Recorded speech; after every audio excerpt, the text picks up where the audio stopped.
Hello guys, welcome to another video.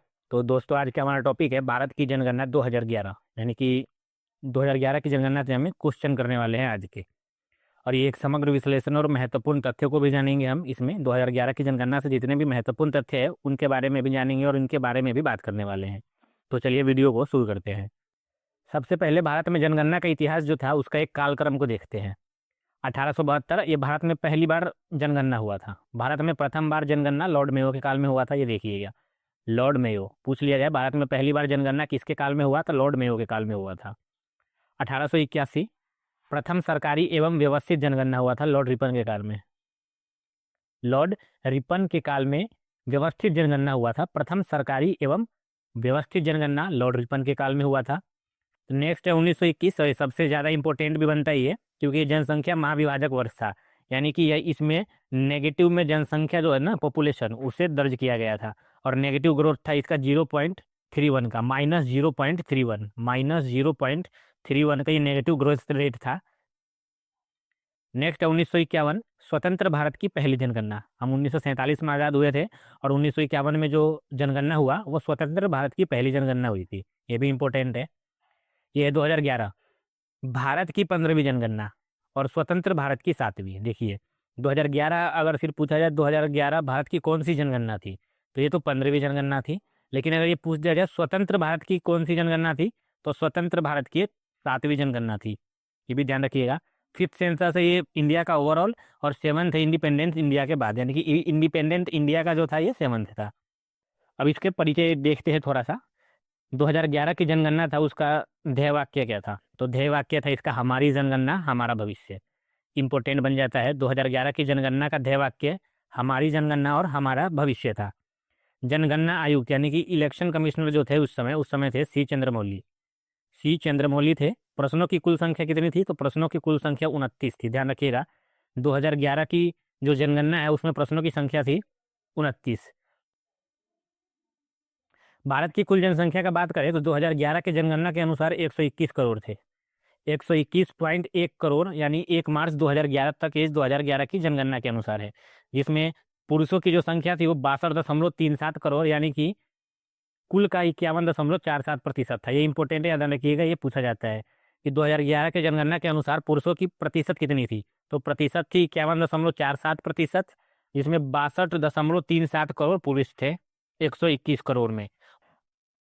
ये पुरुष हो गए। और महिलाओं की बात की जाए तो महिलाएं थी 58.64 करोड़, और प्रतिशत में बात की जाए तो 48.53% थी। तो ये इंपॉर्टेंट बन जाता है, क्वेश्चन पूछ लिया जाए कि भारत की जनगणना 2011 के अनुसार कुल जनसंख्या कितनी थी, तो कुल जनसंख्या 121 करोड़ थी।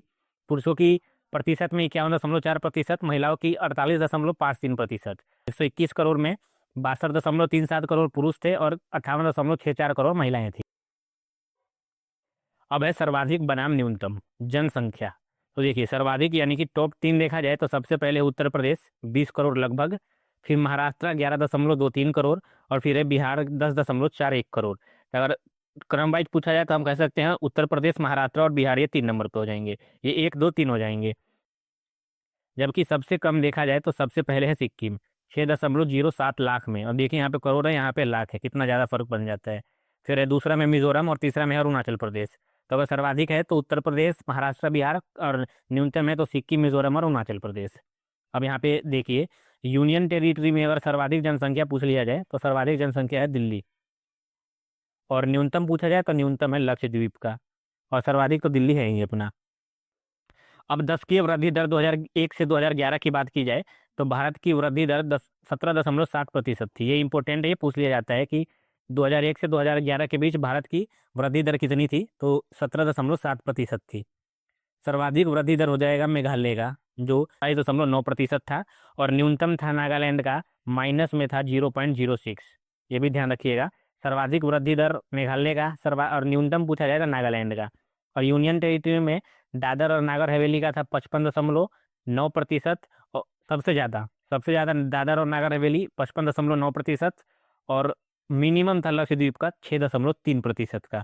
तो ये ध्यान रख लीजिएगा एक बार, 10 की वृद्धि दर ये सबसे ज़्यादा इंपॉर्टेंट है।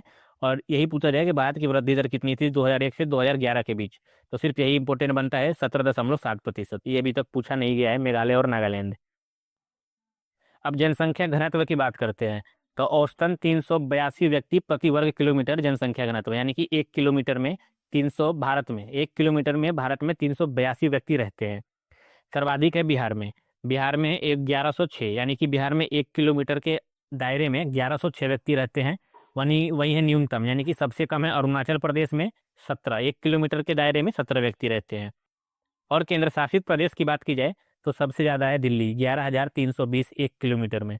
देखिए कितना बड़ा दायरा है, 1106 और 11,320 में।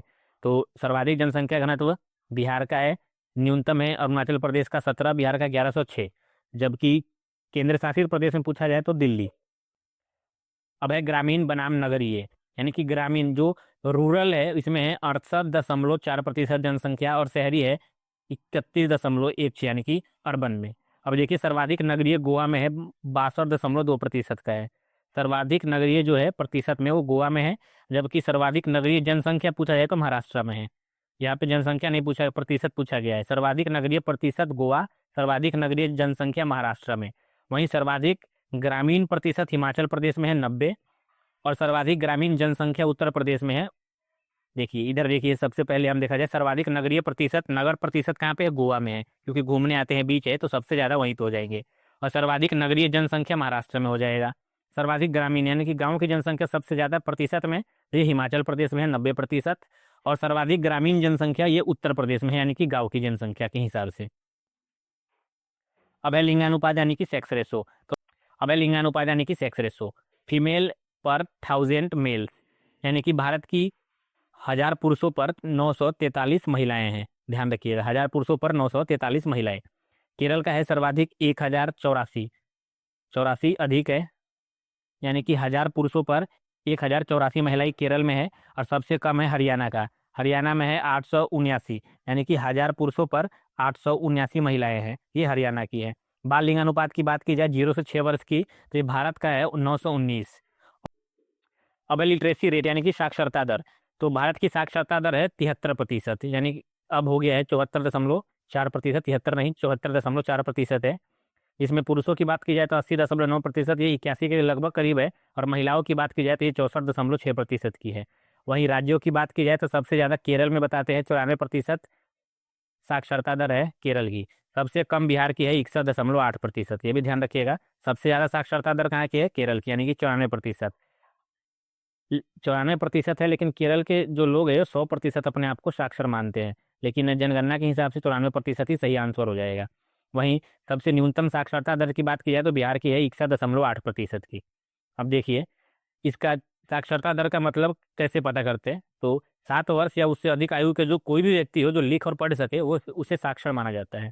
7 वर्ष या उससे अधिक आयु के कोई भी व्यक्ति जो लिख सके पढ़ सके उसे साक्षर माना जाता है। अनुसूचित जाति यानी कि शेड्यूल कास्ट, एससी, सर्वाधिक जनसंख्या इसका उत्तर प्रदेश में है। एससी का सर्वाधिक जनसंख्या उत्तर प्रदेश में है, जबकि सर्वाधिक प्रतिशत में जो प्रतिशत है वो है पंजाब में 31.9%। एससी जो शेड्यूल कास्ट है यानी कि अनुसूचित जाति, ये है 20.13 करोड़, जो 121 करोड़ में से बनते हैं। और उसका प्रतिशत में बात किया जाए तो ये 16.6 करोड़ बनते हैं। शून्य एससी जनसंख्या यानी कि जीरो पॉपुलेशन कहाँ पे है शेड्यूल कास्ट का, यानी कि अनुसूचित जातियों की, ये है नागालैंड में, अरुणाचल प्रदेश, लक्षद्वीप और अंडमान निकोबार द्वीप में। यह ध्यान रखिएगा कि सबसे ज़्यादा उत्तर प्रदेश में है और सबसे ज़्यादा प्रतिशत में ये पंजाब में हो जाएंगे। अनुसूचित जनजाति यानी कि शेड्यूल ट्राइब, एसटी, ये देखिए सर्वाधिक जनसंख्या इसका मध्य प्रदेश में है, और सर्वाधिक जनसंख्या प्रतिशत पूछा जाए तो ये मिजोरम में है। ध्यान रखिएगा सर्वाधिक जनसंख्या है और सर्वाधिक जनसंख्या प्रतिशत है। तो टोटल एसटी का जो पॉपुलेशन है वो 10.42 करोड़ है, जो 121 करोड़ का 8.6 करोड़ बनता है। ध्यान रखिएगा। शून्य एसटी जनसंख्या कहाँ पे है, तो ये पंजाब, हरियाणा, दिल्ली, चंडीगढ़ और पुदुचेरी। यहाँ पे एसटी यानी कि शेड्यूल ट्राइब्स, एसटी यानी कि शेड्यूल ट्राइब यानी कि अनुसूचित जनजातियों की कोई भी संख्या यहाँ पे निवास नहीं करती है। धर्म आधारित जनगणना यानी कि रिलीजन बेस्ड सेंसस भी देख लिया जाए एक बार, तो 2011 के अनुसार हिंदुओं की जनसंख्या जो थी वो 79.8% थी, यानी कि लगभग 80% के बराबर था। हिंदू 79.8%, जबकि मुस्लिम 14.2% थे। वहीं मुस्लिम 14.2% हो गए। और सिख सिख की बात की जाए तो 1.60% थे। ईसाई की बात की जाती है 2.3% थे। ग्रोथ रेट था इनका सिखों का माइनस में था 0.8%। पूछ लिया जाए किस समुदाय का माइनस में ग्रोथ रेट था, ये सिखों का माइनस में ग्रोथ रेट था 0.8% का। ध्यान रखिएगा, मैक्सिमम मुस्लिम प्रतिशत पूछा गया है, ध्यान रखिएगा। प्रतिशत पूछा जाए तो लक्षद्वीप में है 96%, और मैक्सिमम हिंदू प्रतिशत पूछा जाए तो ये हिमाचल प्रदेश में है 95%। ठीक है। और मैक्सिमम में डिफरेंस पूछ लिया जाए तो 1.5 का है। हिंदू और मुस्लिम में सर्वाधिक में डिफरेंस पूछा जाए तो 1.5 का है डिफरेंस पूछा जाए तो। देखिए, मुस्लिम प्रतिशत सर्वाधिक है 96.5, और मैक्सिमम हिंदू प्रतिशत है 95। तो इन दोनों का अगर गैप बनाया जाए तो 1.5% ही होगा ना, तो ये भी इंपॉर्टेंट बन जाता है, पूछ लिया जाता है कभी कभी, ध्यान रखिएगा इसको भी। एक नज़र में महत्वपूर्ण तथ्य को देख लेते हैं। सर्वाधिक जनसंख्या जो था वो उत्तर प्रदेश में था, हमने किया था ना, उत्तर प्रदेश, महाराष्ट्र और बिहार सब सर्वाधिक हो जाएगा। सर्वाधिक उत्तर प्रदेश में। सर्वाधिक साक्षरता दर केरल में कितना था, 94% है, ध्यान रखिएगा 94%। और सर्वाधिक घनत्व जो था वो था बिहार का। और पूछ लिया जाए यूनियन टेरेटरी में तो दिल्ली का था 11,300 कुछ था। और ये बिहार का पूछा जाए तो 1106। 1 किलोमीटर में 1106 व्यक्ति रहते हैं। वही न्यूनतम जनसंख्या पूछा जाए तो सिक्किम का था 17। और न्यूनतम साक्षरता दर पूछा जाए तो बिहार का था 61.8%, के भी ध्यान रखिएगा। और सर्वाधिक लिंग अनुपात पूछा जाए तो केरल का था 1084। सर्वाधिक लिंग अनुपात कितना था, तो 1084 केरल का था। अब आपको अपने हिसाब से एक बार इसका रिवीजन जरूर करना है, और ध्यान रखिएगा एक बार आपको अपने हाथों से लिखकर जरूर बनाना है नोट्स। ठीक है। नोट्स बना लेंगे तो इतना आसान हो जाएगा। जैसे कि मान लीजिए आपने नोट्स बनाया तो उसमें इतना रहता है ना कि हमने ये पढ़ा और ये लिख दिया, तो आपके माइंड में बैठ जाता है ये। तो एक बार वैसे ट्राई जरूर कीजिएगा, आपको एक बार में ही याद हो जाएगा ये। तो ये थे हमारे आज के वीडियो, आशा करता हूँ अच्छे लगे होंगे। अच्छे लगे होंगे तो लाइक शेयर और सब्सक्राइब जरूर कीजिएगा। मिलते हैं जल्द ही एक और नए वीडियो के साथ।